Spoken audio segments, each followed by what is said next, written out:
시편 85편 11절 다시 일어나셨어요? 예. 한 절밖에 안 되니까 10절부터 11절 두 구절 읽겠습니다. 아주 좋은 구절이니까 뭐 암송해 두시면 더 좋으시고요. 아주 시적입니다. 긍휼과 진리가 같이 만나고 의와 화평이 서로 입맞추었으며 진리는 땅에서 솟아나오고 의는 하늘로부터 내려다 보려다. 예 보면 긍휼과 진리가 같이 만나고, 긍휼과 진리 하나님 예수 그리스도죠. 긍휼과 진리입니다. 하나님의 긍휼과 하나님의 진리죠. 의와 화평, 예수도 의의 왕이시고 화평의 왕이시니까 의와 화평이 서로 입맞추었으며 10절 11절 진리는 땅에서 솟아나고 의는 하늘로부터 내려다 보리로다. 진리가 땅에서 솟아납니까? 진리는 땅에서 솟아나고 이겁니다. 땅에서 솟아나는 것. 저는 기도하겠습니다. 주 하나님 감사합니다. 주님께서 함께 하시고 도우시고 긍휼을 베풀어 주셔서 오늘 주의 말씀을 선포할 때 모든 성도들에게 참 지혜와 계시를 주시고 깨닫는 마음을 주시고 믿는 마음을 주셔서 정직하고 선한 마음으로 말씀을 받았어 이것이 30배 60배 100배로 열매 맺도록 도우시길 간구합니다. 주 하나님 아버지 말씀이 자유로운 행로로 져서 저희 속에서 크고 강하게 임해 주시고 역사해 주시고 저희가 말씀으로 속에서 강건해지게 도우시고 저희 속사람이 강건해 주시고 은혜에서 강건해지고 점점 자라나도록 하시기를 간구합니다. 전나신 주 하나님 도와주십시오. 감사드리며 주의 승기도합니다. 아멘. 네, 앉으시기 바랍니다. 오늘은 땅에서 솟아나리로다. 땅에서 솟아나리로다. 땅에서 솟아나는 것 몇 가지를 정하겠습니다. 땅에서 솟아나는 것. 하늘이 무너져도 뭐 솟아날 구멍이 있다 그러죠. 그래요? 땅에서 솟아나는 것인데 땅에서 솟아나는 게 뭡니까? 지하수요? 땅에서 솟아나는 게 많죠. 땅에서 참 별게 다 나옵니다. 불도 땅에서 나와요. 불이 땅에서 나오고 연기도 땅에서 나오죠. 용암도 터져 나오죠. 땅에서 솟아나는 겁니다. 화산이 폭발할 때 솟아나는 불기둥과 연기와 재와 흘러나오는 용암은 재앙입니다. 근데 땅에서 솟아나는 물도 있습니다. 기름도 있고 천연가스도 땅에서 솟아납니다. 또 많은 식물들이 땅에서 솟아납니다. 그러나 성경이 말해주지 않으면 절대 알 수 없는 것들도 있습니다. 하늘과 땅에 대해서 성경 신자들만 아는 진리가 있습니다. 과학자들도 모르고 기술자들도 모르고 학자들도 모르고 오직 성경 신자들만 아는 진리가 있어요. 땅에서 솟아나는 것 중에 하나가 진리입니다. 그 진리가 땅에서 솟아난다. 이게 대체 뭔 말이냐 이 말이에요. 응? 긍휼과 진리가 같이 만나고 긍휼과 진리는 같이 만납니다. 의와 화평이 서로 입맞추었으며 진리는 땅에서 솟아나고 의는 하늘로부터 내려다보려다. 긍휼과 진리가 만납니다. 의와 화평이 만납니다. 예수님은 의의 통치자시고 화평의 통치자십니다. 예수도 한 분을 가리킵니다. 그럼 마찬가지죠. 의는 하늘로부터 내려다보려다. 진리는 땅에서 솟아나고 의는 진리와 의 다 예수 그리스도를 말합니다. 진리가 땅에서 솟아납니다. 의는 하늘로부터 내려다봅니다. 이건 참으로 놀라운 말씀이 아닐 수 없습니다. 여러분 땅에 대해서 무엇을 알고 있습니까? 처음에 하나님은 하늘과 땅을 창조하셨습니다. 땅은 어머니가 아닙니다. 대지는 어머니다. 요즘 뭐 환경보호론자들이 Mother Earth라는 게 Mother Earth라 그래요. 그 말이 왜 나온지 아세요? 그 환경보호운동하는 이들 중에서 성경에서 나오는 표현을 빌린 겁니다. 크리스천들이 말만 Heavenly Father 하니까 이 하늘의 아버지에 따라서 Heavenly가 Heavenly Father고 Mother Earth 그러니까 Earthly Mother가 된 거예요. Heavenly Father, Earthly Mother 해가지고 이 Mother Earth를 주창한 애들이 있습니다. 그게 환경보호론자들이 여러분 인터넷에 찾으면 단체도 있고 많이 있어요. Mother Earth, 뭐 돼지가 신이다, 돼지가 어머니다, 우리 어머니다. 하늘 아버지고 땅은 어머니라는 주장인데 하늘과 땅을 창조하신 하나님보다 하늘과 땅을 더 숭배하는, 하늘과 땅을 창조하신 분을 무시해버리고 Heavenly Father, 예, Mother Earth 막 이런 황당한 말이 나오는 건데 우상 숭배입니다. 땅은 지구를 말하기도 하고 마른 육지를 말하기도 하고 어떤 지역을 말하기도 합니다. 하나님은 땅에서 풀과 채소와 나무가 자라게 하셨습니다. 우린 창세기 1장에서 주님이 땅에게 명령을 볼 수 있습니다. 땅에게 뭔가를 명령을 하셨어요. 무슨 명령을 하냐면 창세기 1장 11절 24절에 하나님께서 이르시되 땅은 풀과 힘 맺는 채소와 자기 종류대로 열매 맺는 과일나무 곧 열매 속에 씨가 있는 과일나무를 땅에 내라 하시니 그대로 되니라. 땅에게 이렇게 명령해도 채소를 내라 이거예요. 풀 씨 맺는 채소, 열매 맺는 과일나무. 그 풀과 채소, 나무 내라 이거예요. 주의 명령에 따라 땅은 이런 것들을 내고 사람들은 땅에서 나는 것들을 취합니다. 하나님은 땅에서 가축과 기는 것과 땅의 짐승들을 종류대로 내셨습니다. 창세기 1장 24절에 하나님께서 이르시되 땅은 살아있는 창조물을 그것의 종류대로 내되 가축과 기는 것과 땅의 짐승을 그것의 종류대로 내라 하시니 그대로 되니라. 가축과 기는 것과 땅의 짐승들은 땅에서 났습니다. 놀라운 말씀이지. 하나님은 땅의 흙으로 사람을 지으셨습니다. 창세기 2장 7절에 주 하나님께서 땅의 흙으로 사람을 지으시고 생명의 소금을 그 콧구멍에 불어넣으시니 사람이 살아있는 혼이 되니라. 땅은 우리가 살고 있는 터전일 뿐 아니라 우리 몸의 재료입니다. 사람은 태생부터 땅과 관련이 있습니다. 고린도전서 15장 47절에 첫째 사람은 땅에서 나서 땅에 속하거니와 사람은 땅에서 나서 땅에 속한다. 이게 땅과 사람의 관계입니다. 사람은 땅에 속합니다. 우리의 몸은 땅의 흙에서 취해졌고 땅에서 살다가 땅으로 돌아갑니다. 하나님은 땅에 있는 모든 것을 창조하신 후에 그것을 지배하고 다스리도록 사람을 지으셨습니다. 땅을 채우라. 이게 주님께서 말씀하신 바입니다. 땅을 채우라. 땅을 정복하라. 이것이 땅에 대해서 하나님께서 사람이 주신 명령입니다. 땅은 우리가 지배하고 다스려야 할 대상이지 숭배해야 될 대상이 아닙니다. 땅은 우리가 거주하고 소유하도록 주신 겁니다. 땅은 세상이 아닙니다.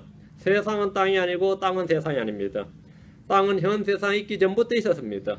그래서 사람들은 땅을 사랑하고 땅에 집착합니다. 아마도 대부분의 사람들은 물론이고 크리스천들조차도 하늘보다 땅을 더 사랑하는 이들이 많이 있습니다. 하늘에 대한 소망보다 땅에서 소원을 성취하는 걸 더 바랍니다. 하늘이 아무리 좋다 그래봐야 그래도 그건 실감이 안 가고 그냥 굴러도 이 땅이 좋다 이거예요.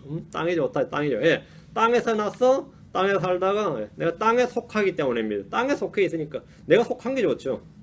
자, 그렇다면 지금 우리는 땅에 대해서 어떤 명령을 받았습니까? 현재 크리스천들은 땅에 대해서 어떤 명령을 받으셨어요? 땅을 채우라, 땅을 정복하라, 그 명령을 받았냐 이거예요. 땅에 대해서 아담이 받은 명령이 있듯이 크리스천들 역시 땅에 대해서 받은 명령이 있습니다. 땅을 사라, 땅을 차지하라, 땅을 소유하라. 뭐 그건 아닙니다. 골로새 3장 5절 찾아보겠습니다. 골로새 3장 2절 5절 두 번째 보겠습니다. 골로새서 3장 2절 5절 땅에 대해서 우리가 받은 명령입니다. 위에 있는 것들에 너희 애착을 두고 땅에 있는 것들에 두지 말라. 이것이 땅에 대해서 우리가 받은 명령입니다. 땅에 있는 것들에 애착을 두지 말라. 3장 5절 그러므로 땅에 있는 너희 지체들을 죽이라. 그것들은 음행과 부정함과 무절제한 애정과 악한 욕정과 탐욕이 탐욕구상 홍변이라. 여기 보면 땅에 있는 너희 지체들을 죽이라. 땅에 있는 것들에 애착을 두지 말고 땅에 있는 지체들을 죽이라. 이것이 우리가 땅에 대해서 죽게 받은 명령입니다. 땅에 있는 것들, 땅에 있는 너희 지체들, 여기에 대해서 명령을 받았어요. 이것이 땅과 크리스천의 관계입니다. 우리는 땅을 정복하고 다스리고 지배하는 일보다 땅에 있는 지체들을 죽이는 일에 훨씬 더 주목하고 신경을 써야 됩니다. 땅에 애착을 두고 있다면 그것을 끊고 돌이키는 일에 집중해야 됩니다. 우리 몸이 땅에서 났고 땅에 살다 땅으로 돌아가지만 우리는 지금 땅에 속한 자들이 아닙니다. 크리스천이 되는 순간에 우리는 하늘에 속한 자들이 됩니다. 지금 우리는 이 땅에서 질그리시고 흙집에 살고 있습니다. 하지만 하늘에 속한 몸을 입게 됩니다. 고린도전서 15장 48절 49절 앞으로 와서 고린도전서 15장 48절 49절 고린도전서 15장 48, 49절 땅에 속한 자들은 또한 땅에 속한 그 사람과 같고 하늘에 속한 자들은 또한 하늘에 속하신 그분과 같으니 우리가 땅에 속한 그 사람의 형상을 지닌 것 같이 또한 하늘에 속하신 그분의 형상을 지니게 되리라. 땅에 속한 자들, 하늘에 속한 자들, 하늘에 속한 자들. 여러분 땅에 속한 자들입니까? 하늘에 속한 자들입니까? 첫 사람 아담은 땅에서 나서 땅에 속한 자들이라고 했죠. 그래서 우리는 땅에 속하신 분의 형상을 입었다. 땅에 속한 자의 형상을 입었단 말이죠. 그러나 우리는 현재 땅에 속한 자가 아니다 이 말입니다. 하늘에 속한 자고 하늘에 속하신 분의 형상을 입게 된다 이 말이에요. 하늘에 속하신 그분의 형상을 지니게 되리라. 우리는 이제 하늘에 속한 자가 되었기 때문에 하늘에 있는 것들에 애착을 둡니다. 우리의 생활 방식은 하늘에 있으며 거기로부터 또한 구원자 주 예수 그리스도를 기다립니다. 하늘에 우리의 보화가 있고 하늘에 우리의 보상이 있습니다. 우리의 거처가 우리의 맨션이 하늘에 있습니다. 주님께서 내 아버지 집에 거할 곳이 많도다 했는데 그 거처 맨션이 많도다 했습니다. 우리가 살 집은 하늘에 있습니다. 우리가 입어야 할 옷이 하늘에 있습니다. 고린도서 5장 1절에 만일 땅에 있는 우리 이 장막집이 해체되면 하나님의 건물고 손으로 지은 집이 아니요 하늘들에 있는 영원한 집이 우리에게 있는 줄 우리가 아느니라. 하나님의 건물, 그 손으로 지은 집이 아니요 하늘들에 있는 영원한 집이, 하늘들에 있는 영원한 집이 우리에게 있는 줄 우리가 아노라. 하늘들에 있는 영원한 집이다. 하나님의 건물, 하늘들에 있는 영원한 집이라 했습니다. 우리가 살 도시가 하늘에 있습니다. 지금 이 땅 우리가 잠시 머무는 타향이고 우리는 나그네일 뿐입니다. 우리가 지금 죽으면 갈 곳이 하늘왕국입니다. 헤븐이 킹덤입니다. 땅이 아닌 하늘에 있는 것들에 애착을 두어야 하는 이유가 바로 이겁니다. 우리는 전부 다 하늘과 연관되어 있습니다. 하늘에 속한 자가 되었고 생활 방식이 하늘에 있고 구원자 예수를 하늘로부터는 구원자 예수를 기다리고 우리의 보화가 하늘에 있고 우리의 상급이 거기에 있고 우리의 거처가 하늘에 있고 우리의 살 집이 하늘에 있고 우리가 입어야 할 옷이 하늘에 있고 우리의 모든 게 다 하늘에 있어요. 우리가 살 도시도 하늘에 있고 우리가 지금 우리의 왕국도 하늘에 있습니다. 다 하늘에 있습니다. 성경이 우리에게 지금 이 땅이나 이 땅에 있는 것들을 사랑하지 말라는 것은 이 땅이 불에 타 없어질 것이기 때문입니다. 베드로서 3장 7절입니다. 베드로서 3장 7절. 그 없어질 것, 다 사라져 없어질 것들이단 말이죠. 사라져 없어질 것들에 애착을 두고 거기에 미련을 두는 것 자체가 바보 같은 일입니다. 내가 아무리 사랑해봐야 그것은 불타 없어질 것들이다. 베드로서 3장 7절. 지금 있는 하늘과 땅은 주께서 같은 말씀으로 보관하여 간직하사 경건치 아니한 사람들의 심판과 멸망의 날에 불사르기 위해 예비해 두셨느니라. 지금 있는 하늘과 땅은 뭐라? 불사르기 위해. 믿든지 믿지 않든지 지금 있는 하늘과 땅은 불로 타서 없어지고 해체됩니다. 오늘 소위 학자들이란 사람들은 지금 있는 하늘과 땅, 우주의 생성에 대한 단서를 찾기 위해 천문학적인 돈을 쓰고 있습니다. 미국 정부는 해마다 우주 탐사와 우주 개발이라는 이름으로 저 하늘로 국민의 세금을 다 날려버립니다. 그 날아가는 세금이 엄청납니다. 우주에서 찍은 사진 몇 장 전송받아서 발표하는 것으로 우리는 지금 헛돈 쓰는 것이 아니라고 국민들을 속입니다. 우리 지금 헛돈 쓰는 거 아니다. 헛돈 쓰는 거 아니면 뭐냐 이거. 사진 몇 장 보여주는 거예요. 이번에 명왕성 찍은 사진 몇 장 보여주고 뭐라냐. 이게 헛돈 쓴 게 아니다 이거죠. 응? 그래서 우주선에서 찍은 사진 몇 장으로 지구 외에도 지구와 비슷한 행성이 있을 것이다. 지구 외에도 생명체가 있을 것이다. 이건 이제 거의 찾을 것 같단 말이죠. 찾을 것 같다 소리는 뭐 나 어릴 때도 들었는데 뭐 아직도 못 찾지만 찾을 것 같다 이거죠. 그럼 또 하는 말이 우주의 생성 기원의 단초를 얻었다 이렇게 외칩니다. 하늘과 땅이 어떻게 생겼습니까? 하늘과 땅이 어떻게 생겨났습니까? 처음에 하나님께서 하늘과 땅을 창조하셨습니다. 지금 있는 하늘들과 땅이 어떻게 생겨났습니까? 하나님께서 6일 동안 창조하셨습니다.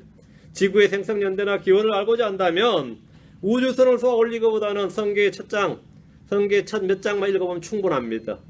해와 달과 별들은 어떻게 생겨났습니까? 천문학에 대한 진정한 과학적 정보와 지식은 성경에 있습니다.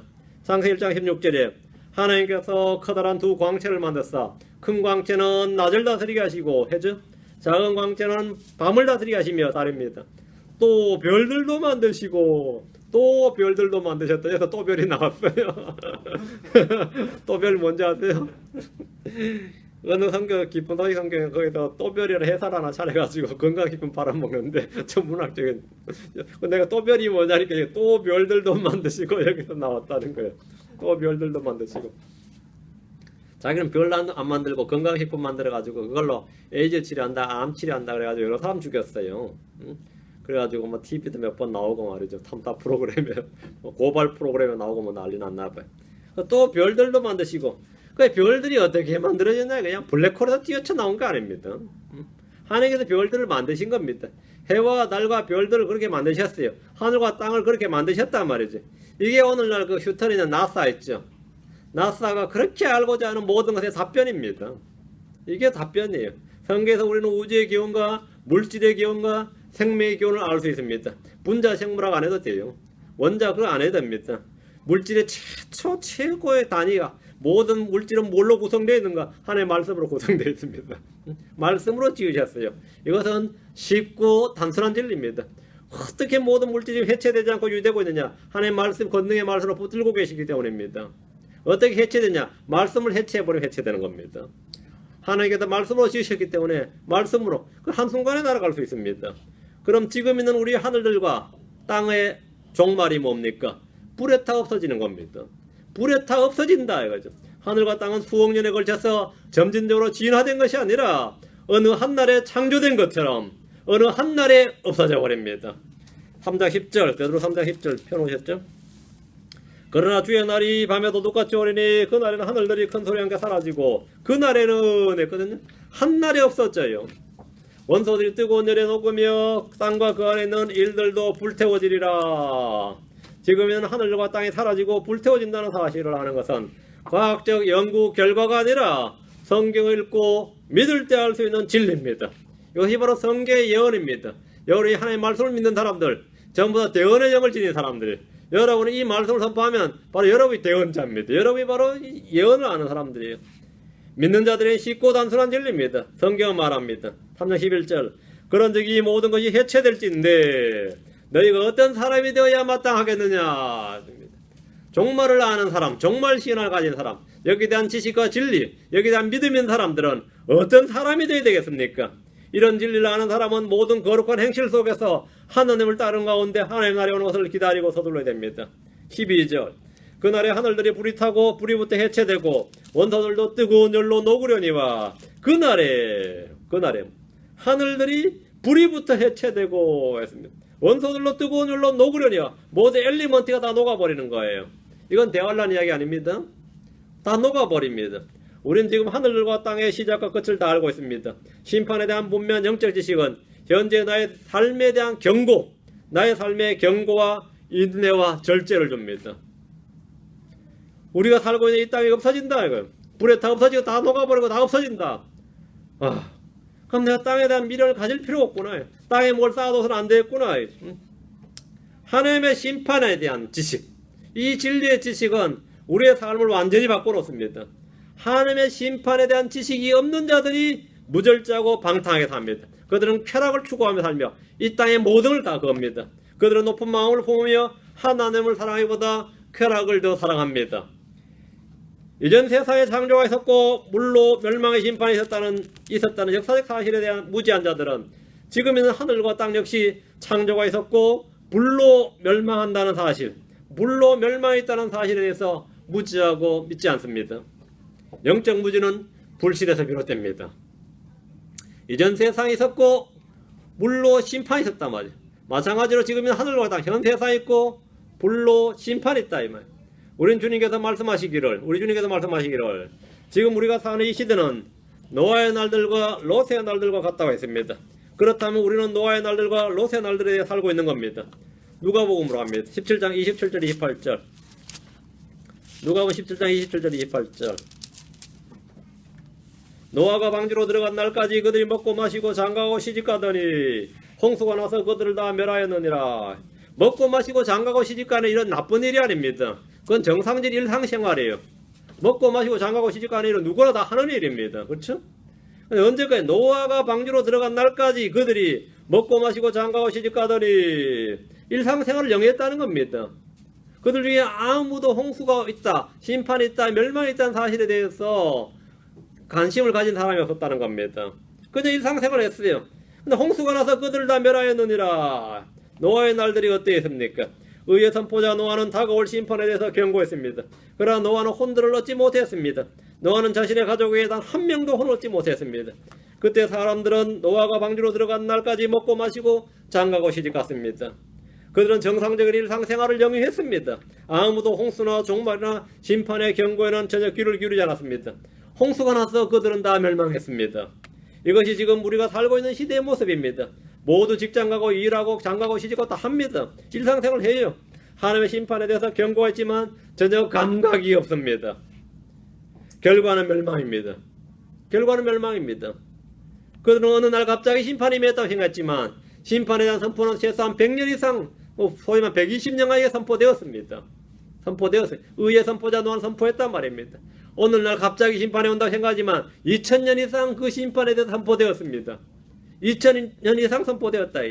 휴거나 대환란이나 주의 재림이나 심판 등에 대해서 사람들은 안 들은 사람이 없지만 믿는 이가 거의 없습니다.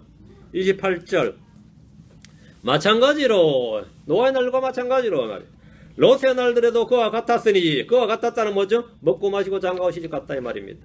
그와 같았으니 그들이 먹고 마시고 사고 팔고 심고 건축하였을 때 롯이 소돔에서 나간 바로 그날에 하루입니다.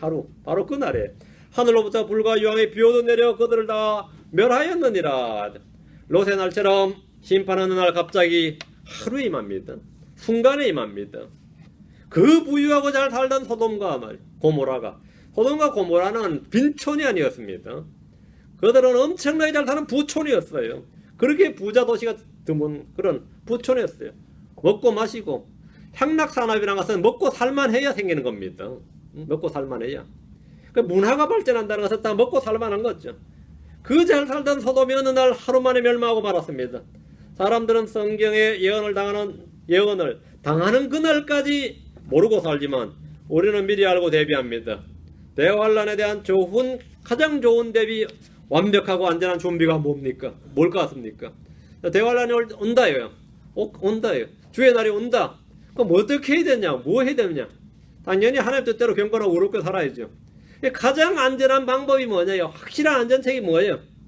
주께서 말씀한 가장 안전한 방법. 예. 회개하고 복을 믿는 겁니다.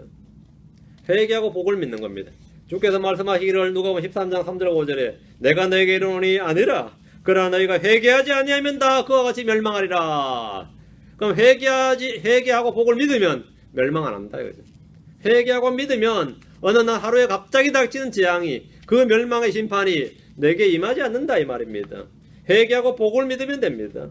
그러니까 멸망이 갑작스럽게 닥치지 못합니다. 멸망이 여러분을 따라잡지 못하고 여러분을 덮치지 못한다 말입니다. 주 예수를 믿으면 그는 영원히 안전합니다. 우리가 살며 보고 있는 지금 하늘과 땅은 불에 타 없어집니다. 근데 그때 우리가 같이 불 타 없어지면 안 되죠. 그 전에 이 땅에는 대환란이 있습니다. 주의 날은 어느 날 갑자기 임합니다. 우리는 어느 날 갑자기 저 하늘로 들림 받습니다. 먹고 마시고 장가고 시집가던 어느 날 사고 팔고 집을 건축하는데 어느 날 우리는 들림 받습니다. 이 땅이나 땅에 있는 것들에 애착을 두지 않는 이유가 이겁니다. 어느 날 우리는 다 내려놓고 가야 된다 이거죠. 다 내려놓고. 우리는 땅에서 나그네입니다. 우리는 땅에서 타군입니다. 하지만 우리 이 땅에서 왕가지의 사장으로서 통치자가 됩니다. 우리는 의가 가는 새하늘과 새 땅을 기다립니다. 그럼 땅에서 솟아난 것이 무엇인지 한번 생각해 보십시오. 땅에서 솟아나는 것, 땅에서 솟아나는 것들, 땅에서 올라오는 것들이 뭡니까? 어떤 사람은 아무리 땅을 파도 돈 한 푼 안 나온다고 하지만 중동의 많은 나라들은 땅에서 나는 기름으로 온 국민들이 먹고 삽니다. 땅에서 나는 것, 돈 한 푼 안 나는 게 너무 많이 나서 문제죠. 너무 많이 나죠. 석유와 가스를 비롯한 자원들이 다 땅에서 납니다. 지금 미국은 땅에서 셰일가스를 뽑아내서 최대 에너지 생산국이 되었습니다. 사람들이 좋아하는 보석들은 땅에서 납니다. 사람들이 땅에서 났기 때문에 땅으로 돌아갈 그날까지 땅에서 나는 것들을 취합니다. 사람이 사는데 필요한 자원은 거의 모두가 땅에서 솟아나기 때문에 땅에 대한 욕심이 없는 사람은 없습니다. 우리가 마시는 물은 땅에서 솟아납니다. 강이 있고 바다가 있어도 실제로 물을 먹기 위해서는 땅을 파서 우물을 찾습니다. 땅 속에 물이 있습니다. 물은 땅에서 납니다. 특히 목축을 하는 중동 사람들은 우물이 그들의 가장 중요한 자산이었습니다. 아브라함, 이삭, 야곱은 다 우물을 얻기 위해서 바다를 간 것이 아니라 강이나 바다를 찾은 것이 아니라 땅을 팠습니다. 왜? 땅에서 물이 나온다 이거죠. 육신의 필요를 채우는 모든 것이 땅 속에 있다는 것은 참으로 놀라운 일이 아닐 수 없습니다. 이런 것만 알고 있다면 그는 성경을 다 하는 것이 아닙니다. 성경을 하는 것이 아닙니다. 땅에서 나는 것은 자, 샘과 강입니다. 땅에 나서는 육신의 갈증을 채우는 물만 나는 것이 아니라 영적 갈증을 채우는 물도 납니다. 자, 민수기 21장 17절입니다. 잠언 5장 15절. 민수기 21장 17절. 그때에 이스라엘이 이 노래를 부르되 21장 17절. 민수기 21장 17절. 그때 이스라엘이 이 노래를 부르되 오 우물아 솟아나라. 너희는 우물에게 노래하라. 오 우물아 뭐라고? 솟아나라. 우물아 솟아나라. 예. 우물아 솟아나라. 보이죠? 예. 그때 이스라엘이 이 노래를 부르되 오 우물아 솟아나라. 이 우물에게 노래하라. 우물을 팠다. 우물이 솟아나라. 우물아 솟아나라. 하나님 광야에서 백성들에게 물을 주실 때 하늘에 비를 내리지 않으시고 밤새에서 솟아나게 하셨습니다. 40년 동안 백성들은 하늘의 빗물을 마신 적이 없습니다. 빗물을 받아 마신 적이 없어요. 주님은 그들에게 우물이 솟아나게 하시고 샘을 주셨습니다. 여기서 매우 중요한 의미가 있습니다. 성경 말하기를 잠언 5장 15절 내 물 저장고에서 물을 마시며 내 우물에서 흐르는 물을 마시라. 우물에서 물을 마시라 했습니다. 강을 마시라든지 바다를 마시라고 하지 않고 우물에서 마시라 했대. 물 저장고와 우물에서 흐르는 물을 마시라 합니다. 땅에서 우물이 솟아납니다. 아가서 4장 15절 이거 뒤로 합니다. 성경 찾는 속도에서 지금 잘못 따라올 수 있겠습니다. 아가다 4장 15절. 아가다 4장 15절. 동산들의 샘과 생수의 우물과 레바논에서 흘러나오는 시내들이구나. 샘, 우물, 시내죠. 흘러나오는 시내들인데, 그러나서 기억해 놓으시고요. 이사야 12장 3절에 그러므로 너희가 기뻐하며 구원의 우물들에서 물을 기리로다. 자, 구원의 우물들, 구원의 우물들. 구원의 우물들, 내가 복수로 딱 나오죠. 사람들이 찾는 생수의 샘과 생수의 강은 어디서 나옵니까? 성경에서 물은 하나님의 말씀 또는 성령을 가리킵니다. 샘과 우물과 시내와 구원의 우물들 어디서 나느냐예요. 아무리 하늘을 쳐다봐도 찾을 수 없습니다. 샘과 강은 땅에 있는 겁니다. 샘은 땅을 파야 나오는 거죠. 강은 땅에서 흐르는 거예요. 샘과 강이 어디냐면 땅에 있다 그러죠. 동산들의 샘과 생수의 우물과 구원의 우물들은 어디서 나느냐 이겁니다. 주 예수 그리스도를 믿는 사람들 속에서 나오는 겁니다. 사람들 속에서 나온다 이거예요. 자, 요한복음 4장 14절, 7장 38절입니다. 땅에서 나는 것, 첫째 물입니다. 요한복음 4장 14절. 누구든지 내가 주는 물을 마시는 자는 결코 목마르지 아니하리니 내가 줄 물은 그 사람 속에서 솟아나는 우물이 되어, 여기다 그 사람 속에서 솟아나는 우물이 되어 영존한 생명에 이르게 하리라 하시니라. 주님은 야곱의 우물 곁에서 물을 길러 온 여인에게 결코 목마르지 아니하는 물, 영존한 생명에 이르게 하는 물에 대해서 말씀을 주셨습니다. 주님이 주시는 물을 마시는 자는 결코 목마르지 않습니다. 자신의 갈증이 해소되는 것으로 그치지 않고 그 물이 그 사람 속에서 솟아나는 우물이 됩니다. 어디서 솟아난다고요? 어디서 솟아난지 보세요. 그 사람 속에서 솟아난다. 그 사람 속에서 솟아나는 우물이 되어, 이것이 바로 구원의 우물들입니다. 그 사람 속에서 솟아납니다. 그 사람이 바로 샘이 되어버리는 겁니다. 예수님이 주는 물은 구원의 말씀입니다. 예수님은 그녀에게 자신이 오실 메시아고 그리스도라는 사실을 알려주었습니다. 자, 그분이 그리스도시고 그 구원자라는 사실을 말해줬는데 그것이 바로 주님이 주신 물입니다. 그 물을 마시는 자, 그 물, 그 예수님이 주요 그리스도시고 하나님의 아들이시고 그 메시아 그 그리스도라는 사실, 그것이 주님 주신 물이에요. 그것을 내가 받아들이면 주님 주신 물입니다. 그것을 받아들이면 그 물이 말이죠. 그 주님 주신 그 물이 그 사람 속에서 뭐가 된다고요? 우물이 된다고. 솟아난 우물이 된다고. 그 예수님을 받아들이면, 예수님이 구원자를 잘 받아들이면 그것이, 그 예수님이 우리 속에서 뭐가 된다고요? 우물이 된다 이거죠. 그 예수님은 그 사람 속에서 받아들인 그 사람, 그분을 믿는 사람 속에서 생명의 빵이 되고 물이 됩니다. 요한복음 6장 35절. 요한복음 6장 35절. 예수님께서 그들에게 이르시되 내가 곧 생명의 빵이니 내게 오는 자는 결코 줄이지 아니할 것이요 나를 믿는 자는 결코 목마르지 아니하리라. 여러분, 나를 믿는 자는, 나를 믿는다, 복을 믿는다, 예수를 믿는다, 예수를 영접했다, 그 사람은 결코 목마르지 아니하리라. 왜 목마르지 않느냐예요. 왜 목마르지 않는 거죠? 우물이 되니까, 솟아난 우물이 되니까 샘을 가져버린 거예요. 물길로 올 필요가 없는 거죠. 내 안에 샘이 있어요. 예, 샘이 있습니다. 그 사람 속에서 그냥 샘이 아니라 솟아나는 샘물, 솟아나는 우물이 되어 결코 목마르지 아니하리라. 예수님을 믿는 것이 주님이 주신 물을 마시는 겁니다. 그래서 그 사람 속에서 솟아나는 우물이 되는 겁니다. 예수를 믿을 때 예수님은 그 사람에게 다시 목마르지 않는 물이 되고 그 사람 속에서 솟아나는 우물이 됩니다. 땅에서 샘이 솟아나서 성도들의 몸에서, 몸속에 샘이 있습니다. 여러분 속에 샘이 있다 이거죠. 그 사람의 입은 생수의 샘의 그 샘물을 길러 올리는 출구가 됩니다. 그 입이 뭐가 되는 거죠? 샘물이 넣은 출구가 되는 거죠.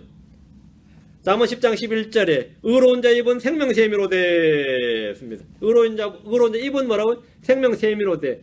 그 안에 샘이 있고 입이 물이 나오는 거죠. 입이 바로 샘이다. 생명샘이로 돼. 잠언 20장 5절에 사람의 마음에 있는 계략은 깊은 물같거니와 명철한 자는 그것을 길어내리로다. 물을 길어내는 겁니다. 그 사람 속에 샘물이 있어요. 주님 주신 영존한 솟아나는 샘물이 있고 그것을 길어낸다 이제 여러분은 갈증에서 지쳐 물을 구하러 다니러 여기저기 이리저리 헤매는 자들이 아니라 물을 찾는 자들에게 입을 열어서 그 물을 주는 자가 되는 겁니다. 그것이 바로 구원의 우물들입니다. 여러분이 바로 그 우물들이다 이거죠. 내 이 몸이 흙집이고 질그릇에 불과하지만 이 속에 보화가 있고 영생하도록 솟아난 샘물이 있다 이거예요. 이 입에서 내 입에서 뭐가 나온다고요? 물을 길어나고 물이 나온다 이겁니다. 물이 나온다. 크리스천들 안에는 누구든지 그 속에 생수의 샘 예수님이 계십니다. 속에서 솟아나는 샘, 이 샘에서 기쁨과 즐거움이 솟아납니다. 여기서 평강이 넘칩니다. 생명이 솟아납니다. 지혜와 명철을 쏟아냅니다. 위로와 기쁨과 권능이 쏟아납니다. 하여튼 뭐가 나옵니다. 생수의 샘이 그 속에 있기 때문입니다. 샘의 근원이 예수 그리스도입니다. 주님이 주시는 물을 마시는 자는 말이에요. 내 물을 마신 자라. 이 물을 마신다는 말은 믿는 겁니다. 나를 믿는 자는 결코 목마르지 아니하리라. 나를 믿는 자는 뭐라고요? 예, 그 속에 생수의 샘이 있다. 솟아난 샘이 있다 이겁니다. 생수의 샘이 있다. 여러분 다 있습니까? 없는 것 같아, 있는 것 같아요. 있어요? 요한복음 7장 38절입니다. 요한복음 7장 38절. 땅에서 솟아나는 샘을 보십시오. 땅에서 솟아나는 샘이다 말이에요. 우리 속에서 솟아나는 샘이다 말이에요. 요한복음 7장 38절. 나를 믿는 자는 성경 기록이 말한 것 같이 그의 배에서 생수의 강들이 흘러나오리라 하시니라. 누구에게 생수의 강이 흘러나옵니까? 나를 믿는 자는, 나를 믿는 자는 성경 기록이 말한 것 같이. 성경은 폐해지지 않습니다. 성경은 떨어지지 않습니다. 성경은 없어지지 않습니다. 성경은 무효가 되지 않습니다. 성경은 매이지 않습니다. 성경 기록이 말한 것 같이 하면 그대로 되는 건 100%입니다. 성경 기록이 말한 것 같이, 나를 믿는 자는 성경 기록이 말한 것 같이, 어떤 사람이 말한 게 아니에요. 목사가 말한 게 아닙니다. 종교 지도자가 말한 게 아닙니다. 성경 기록이 말한 것 같이 그의 배에서 생수의 강들이 흘러나오리라 하시니라. 그의 배에서, 나를 믿는 자는, 예수 그리스도를 믿는 자는 성경 기록이 말한 대로 그의 배에서 생수의 강들이 흘러나옵니다. 생수의 강들이 흘러나온다. 누구에게서, 어디에서 생수의 강들이 흘러나옵니까? 누구에게서 나오냐? 예수 그리스도를 믿는 자에서 나옵니다. 나를 믿는 자는 이 말씀대로 예수 그리스도를 믿는 자들입니다. 생수의 강들이 어디서 나옵니까? 그의 배에서 흘러나옵니다. 예수 그리스도를 믿는 자들은 그 몸이 성령의 전입니다. 예수 그리스도를 믿는 자 안에는 예수 그리스도께서 그 안에 거하십니다. 예수님이 왕자에 계시면 거기서 생수가 흘러나오는 겁니다. 이 에스겔서 47장에 잘 나옵니다. 예루살렘 성전에 주님이 왕자에 딱 앉아 계시면 거기서 물들이 흘러나와서 강을 이룹니다. 그게 물들이 흘러나와 강을 이루는데 나중에는 처음에는 무릎, 다음 허리, 다음 가슴까지 차웠더라 그죠. 강이 이룬다 그죠. 강을 이룬다요. 예루살렘의 성전에 주님이 거하시면 거기서 물들이 흘러나와서 강을 이루었고 양쪽에는 나무들이 자랐다 이겁니다. 새 예루살렘에서 마찬가지입니다. 계시록 20장 1절에 또 그가 하나님과 어린 양의 왕자로부터 흘러나온 수정같이 맑은 생명수의 정결한 강을 내게 보여주니라. 어디서 흘러나왔대요? 왕자로부터 흘러나오는 수정같이 맑은 생명수의 정결한 강이라고 했습니다.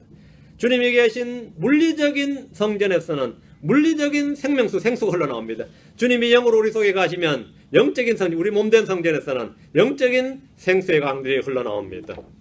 여러분 안에서 이 생수의 강이 흘러나와야 됩니다. 여러분 속에 생수의 샘, 생수의 강이 흘러나온다는 말입니다. 이것이 바로 땅에서 솟아나는 첫 번째입니다. 땅에서 솟아나는 것 뭡니까? 이사 26장 19절입니다. 이사 26장 19절. 이사 26장 19절. 주의 죽은 자들은 살겠고 그들이 나의 죽은 몸과 함께 일어나리이다. 흙 속에 가는 자들아 너희는 깨어 노래할지어다.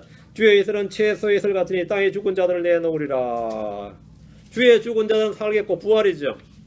그들은 나의 죽은 몸과 함께 일어나리이다. 일어나리이다. 부활입니다. 흙 속에 가는 자들아 너희는 깨어 노래할지다. 깨어 노래한다. 이게 뭐죠? 부활입니다. 주의 이슬은 채소의 이슬 같으니 땅에 죽은 자들을 내놓으리라. 죽은 자들을 내놓는다. 부활이. 이 속에 이제 한 절 속에 부활이 몇 번 나오는 거예요. 부활에 관한 반복적인 지금 진술이죠. 주의 죽은 자들은 성도들의 죽음을 말합니다. 땅에서 기름이 난다, 물이 난다, 불이 솟아난다, 보석이 난다, 광물이 난다는 것보다 더 놀라운 소식이 이겁니다. 뭐냐? 땅에서 뭐가 난다고요? 죽은 자들이 난다. 죽은 자들이 살아서 나오는 거예요. 주의 죽은 자들이 살겠고 부활입니다. 그들이 나의 죽은 몸과 함께 일어나리이다. 이 말씀은 영적인 부활이나 혼이 하늘로 간다는 그런 말이 아니라 우리 몸이, 이 죽은 몸 육신이 말이죠. 문자 그대로 다시 사는 부활이란 겁니다. 성경의 부활은 윤회나 환생이 아닙니다. 윤회가 아니에요. 환생이 아닙니다.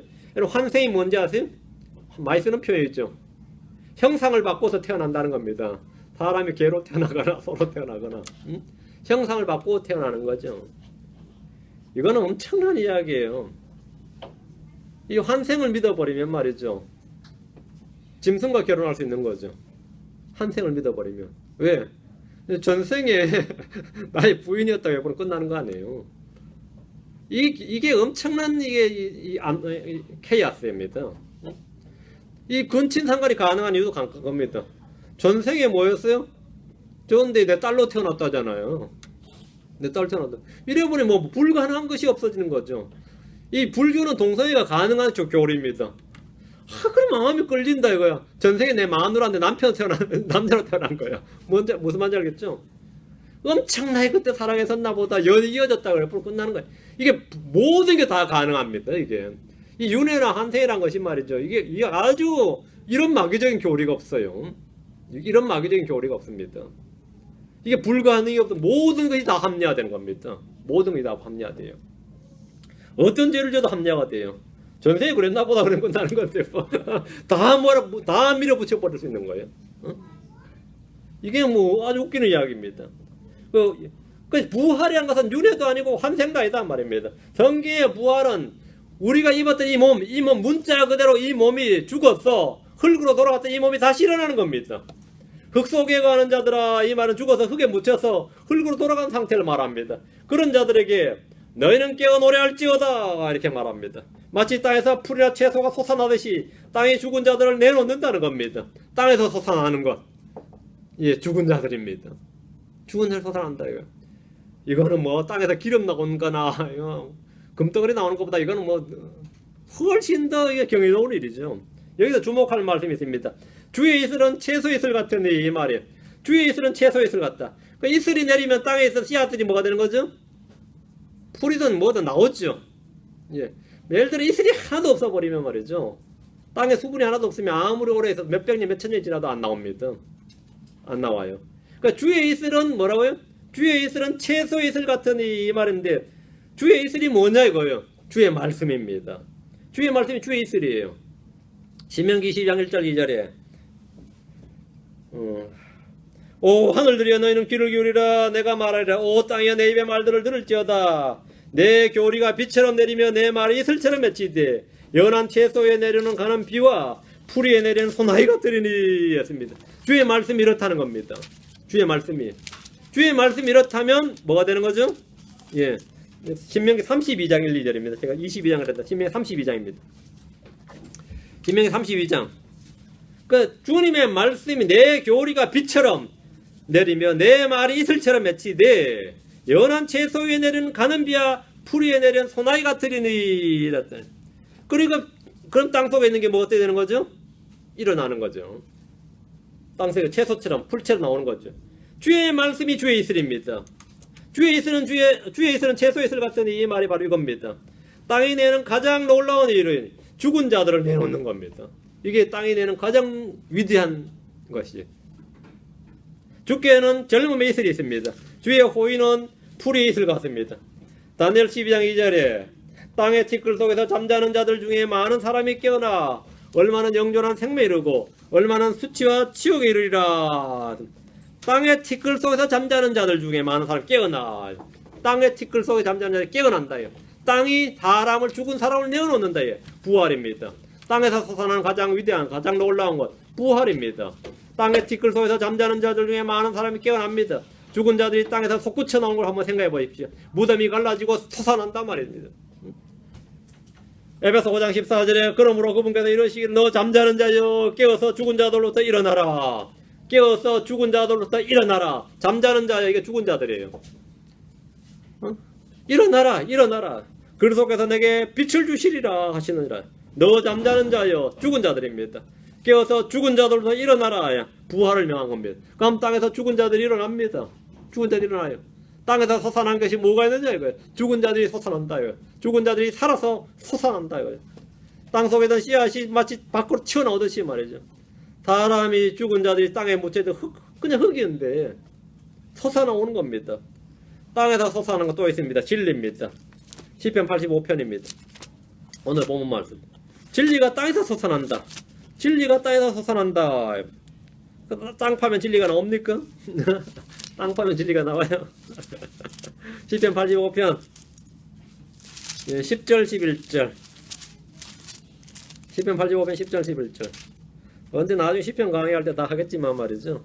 여러분 기도를 많이 해주시기 바랍니다. 시편 강의를 할 수 있도록. 예전에 제가 다녔던 교회 목사님이 시편 강의한다고 하면서 이 시편 강의하다가 주님 오실 때까지 하다 오시면 좋겠다고 했는데 한 몇 편 하자 감당을 못 하시더라고요. 그 기억이 나요. 아니 20편까지도 못했을 거야. 감당을 못 하시더라고. 몰라요 이거. 그래서 제가 그때 딱 느낀 게 있어요. 그냥 별로 오래된 이야기인데 아 10편 준비를 많이 해야 되는구나 하는 걸 느꼈어요. 이 감당을 못 하시더라고요. 10편 85편 11절입니다. 진리는 10절부터 11절 했죠. 10편 85편 10절 11절. 긍휼과 진리가 같이 만나고 의와 합병이 서로 입맞추었으며 진리는 땅에서 솟아나고 의는 하늘로부터 내려다보려다. 진리가 땅에서 솟아난다는 게 뭡니까? 진리는 예수 그리스도입니다. 진리는 예수로 나는 길이요 진리요 생명이니라 그랬어요. 예수님께서 이 땅에서 솟아난다는 겁니다. 예수님 땅에서 솟아나요? 하늘의 하나님께서 땅에 속한 사람의 모습 종의 형체를 취하고 사람에서 난다는 겁니다. 이사야 53장 2절에 그가 그분 앞에서 연한 초목같이 마른 땅에서 나온 뿌리같이 자랄 터이니. 예수님 어떻게 자란다고요?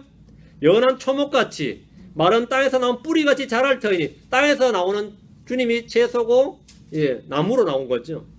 그에게는 모양도 없고 우아함도 없으며 우리가 그를 볼 때 그를 흠모할 만한 아름다움이 없도다. 그 연한 초목같이 뿌리같이.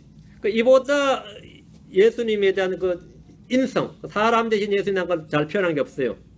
마른 땅에서 나온 뿌리같이란 말씀대로 예수님은 땅에서 솟아난 나무의 가지로서 땅에서 뿌리처럼 말이에요. 땅에서 솟아난 그 나무 가지, 나무의 나무로 자신을 묘사했는데 이 땅에서 솟아났다 이거예요. 이것이 첫 번째 의미. 성육신이 가는 진리가 첫 번째. 진리가 땅에서 솟아나고 이건 첫 번째 의미는 성육신입니다. 또 한 가지 이거보다 좀 더 확실한 의미는 뭐냐면 부활입니다.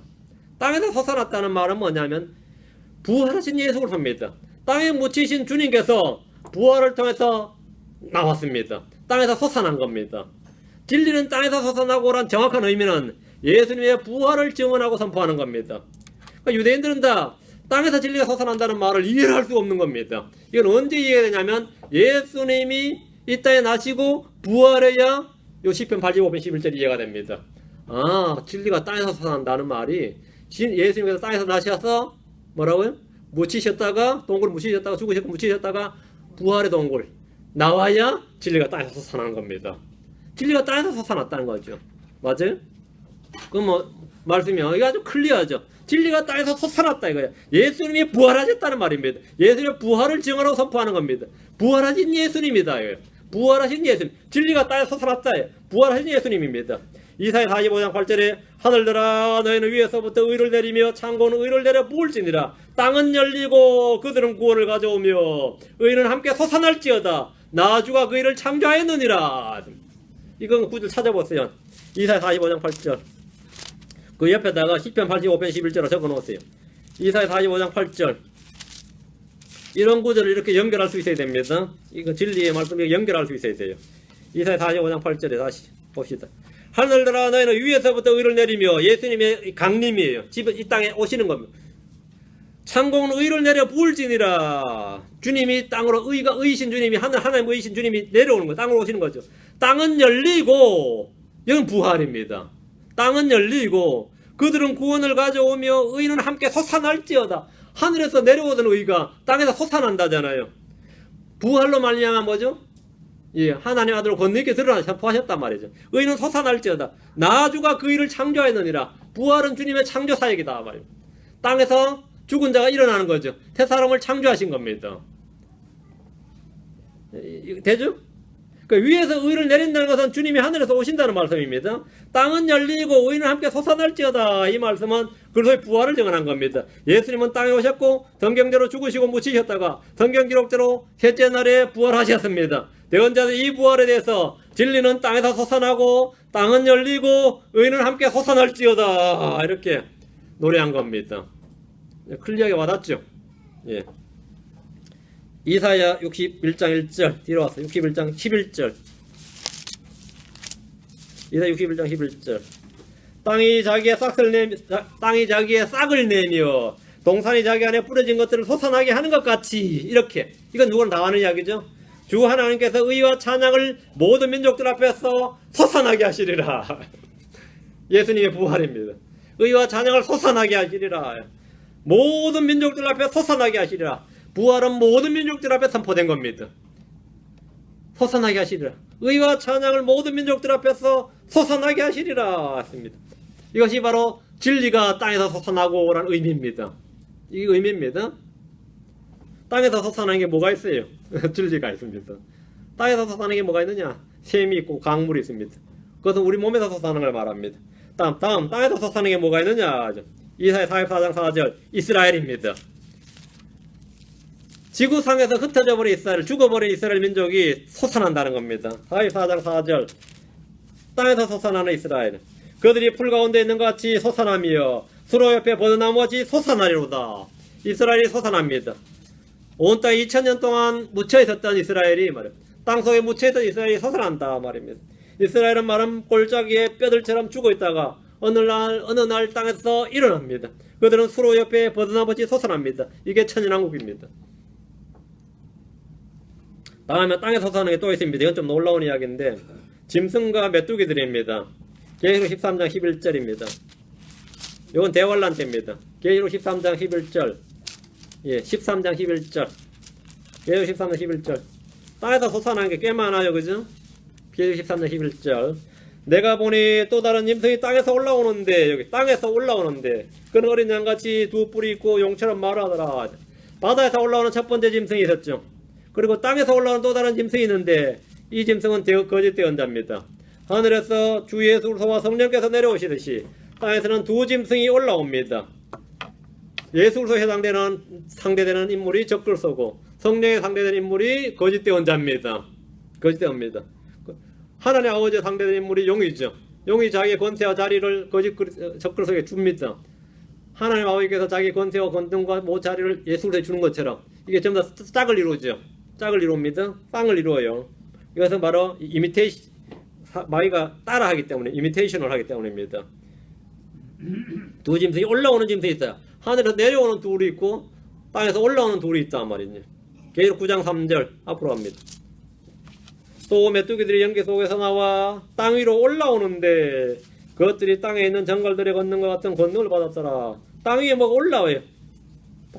밑에서 깊은 구렁에서 뭐가 올라온단 말이에요. 초자연적인 짐승들이에요. 이들은 바닥 없는 구덩이에서 올라오는 초자연적인 생물들로서 사람들에게 고통을 주는 역할을 합니다. 이들을 다스리는 왕이 바닥 없는 구덩이 천사인데 그 이름이 아바돈, 아폴레온 두 개입니다. 히브리어는 아바돈이고, 예, 아폴레온. 한 사람의 두 개, 한 존재 두 개 이름을 가진 거죠. 아까 말한 대로 사울과 바울과 같은 겁니다. 사울이 바울입니다. 마찬가지로, 예, 아바돈이 아폴레온인데 바닥 없는 구덩이 천사들이 이 메뚜기들의 대장인, 예, 왕입니다. 우리는 땅에서 솟아나는 것, 땅에서 일어나는 것에 대해서 오늘 몇 가지 정리를 했습니다. 땅에서 솟아나는 것은 진리가 있고, 주의 죽은 자들이 있고, 이스라엘 민족이 있고, 우리 배에서 나는 생수의 샘과 강이 있습니다. 우리 속에서 솟아나는 것은 샘과 강물인데, 여러분 지금 이 샘과 강을 가지고 살아야 됩니다. 저도 예수 믿고 나서 이것이 해결이 안 돼서 아주 오랫동안 고생을 했습니다. 내 마음이 굉장히 황폐화되어 있었어요. 늘 마른 땅이 쫙쫙 갈라지는 것처럼 황폐화되어 있어서 아주 오랫동안 이 갈증에 시달렸습니다. 물론 그럴 때마다 그래서 주님께서 은혜를 주셔가지고 어떻게 견디긴 했는데, 그때 받은 갈증에서 받은 은혜는 오래 가면 몇 달 가고요. 짧으면 며칠밖에 안 가고, 오래 가면 몇 달 가고, 어떨 땐 진짜 깨달음이 왔나 싶다 해가지고 몇 달씩 갈 때는 진짜 나가 진짜 변화된 줄 알았다가 몇 달 지나면 다시 원상 복귀되고 했어. 아주 그때 고충이 많았어요. 그래서 주님 앞에서 은혜를 많이 구했는데, 주님 믿는 자에게 이것이, 주님께서는 그냥 한 바가지 물을 주신 게 아니라 내 속에 샘을 주셨다는 겁니다. 그냥 그 정도의 샘이 아니라 아주 강이 흘러나게 하였다. 강이 흘러나게 하였다. 주님 자신이 바로 우리 속에서 그 역할을 하신 그분이다. 생수의 근원이시다는 거죠. 그러니까 지금 땅에서 솟아난 진리, 지금 땅에서 솟아난 진리는 뭐냐? 부활한 예수 그리스도입니다. 땅에서 솟아난 의, 예수님입니다. 땅에서 솟아나는 의, 생명, 의, 진리 다 예수님이에요. 땅에서 솟아난 진리, 예수, 부활하신 예수를 믿지 않고 그분을 경배하지 않으면 얼마 지나지 않아서 그는 땅에서 올라오는 짐승들을 믿고 그에게 경배하게 될 겁니다. 땅에서 올라오는 진리를, 땅에서 올라오는 의의를 믿지 않으면 말이에요. 땅에서 올라오는 다른 존재를 믿고 경배하게 될 겁니다. 어차피 땅에서 올라오는 무엇을 믿느냐가 중요합니다. 땅에서 올라온 진리, 예수 그리스도, 부활하신 예수 그리스도입니다. 그 부활을 믿지 않는 자들은 땅에서 올라오는 짐승을 믿게 될 겁니다. 땅에서 올라온 짐승들을 믿게 될 겁니다. 그리고 그 짐승을 따르게 되고 경배하게 될 겁니다. 땅에서 올라온 진리, 땅에서 올라온 의를 믿는 자들은 자신의 몸도 땅에서 올라오면서 자신의 몸도 땅에서 다시 땅에 자기를 내놓는다, 부활한다 말이에요. 이스라엘 민족은 당연히 이제 에스겔은 땅 마른 뼈들의 골짜기에서 나오듯이 그렇게 나옵니다. 땅에 내어놓는다 이거죠. 마치 풀을 내놓는 것처럼 말이죠. 우리는 그렇게 부활한다는 겁니다. 이 진리에 대한 여러분 소망이 분명해야 됩니다. 이 여기에 대한 믿음과 부활이 분명해야 된다. 그렇지 않은 자들은 땅에서 올라온 짐승을 경배해야 된다. 여러분 어느 걸 여러분이 바로 이날 택하라 합니다. 땅에서 올라온 진리를 택할 것인지, 땅에서 올라온 짐승을 택할 것인지, 땅에서 올라온 진리를 택하는 자. 그가 바로 여러분 자신도 바로 땅에서 깨어나는 자들, 흙 속에 자다가 땅에서 깨어나는 자들 됩니다. 영존하는 부활로, 생명의 부활로 일어나게 될 겁니다. 그렇지 않으면 정죄의 부활로 일어납니다. 불의한 자의 부활로 일어나게 됩니다. 오늘 땅에서 솟아나는 것에 대해서 여러분의 마음을 한번 정리해 보시기 바랍니다. 기도하겠습니다. 위대하시고 거룩하신 주 하나님 감사합니다. 하나님께서 오늘도 말씀을 선포해 주셨는데 주님 선포된 말씀이 성도의 마음속에 참으로 이 넓고 깊게 풍성하게 쏟아 부어지게 하시고 참으로 빛같이 또 주님 내리는 빛처럼 주의 이슬처럼 주의 이슬이 참 채소 이슬처럼 그렇게 우리에게 임해 주셔서 제가 잘 자라나게 하시고 또 열매 맺게 하시기를 간구합니다. 전능하신 주 하나님께서 은혜 많이 베풀어 주십시오. 온 성도들이 깨어있게 해주시고 참 이 땅에 있는 것들에 착을 갖지 않냐고 하늘에 있는 것들 우리가 지금 어디에 속해 있고 무엇에 속해 있고 어디에 살게 될지 어디로 가게 될지 이런 것들에 대한 확고한 진리가 소망이 속에 강건하게 굳건하게 세워지도록 해주십시오. 감사드리며 주의 성기도합니다. 아멘.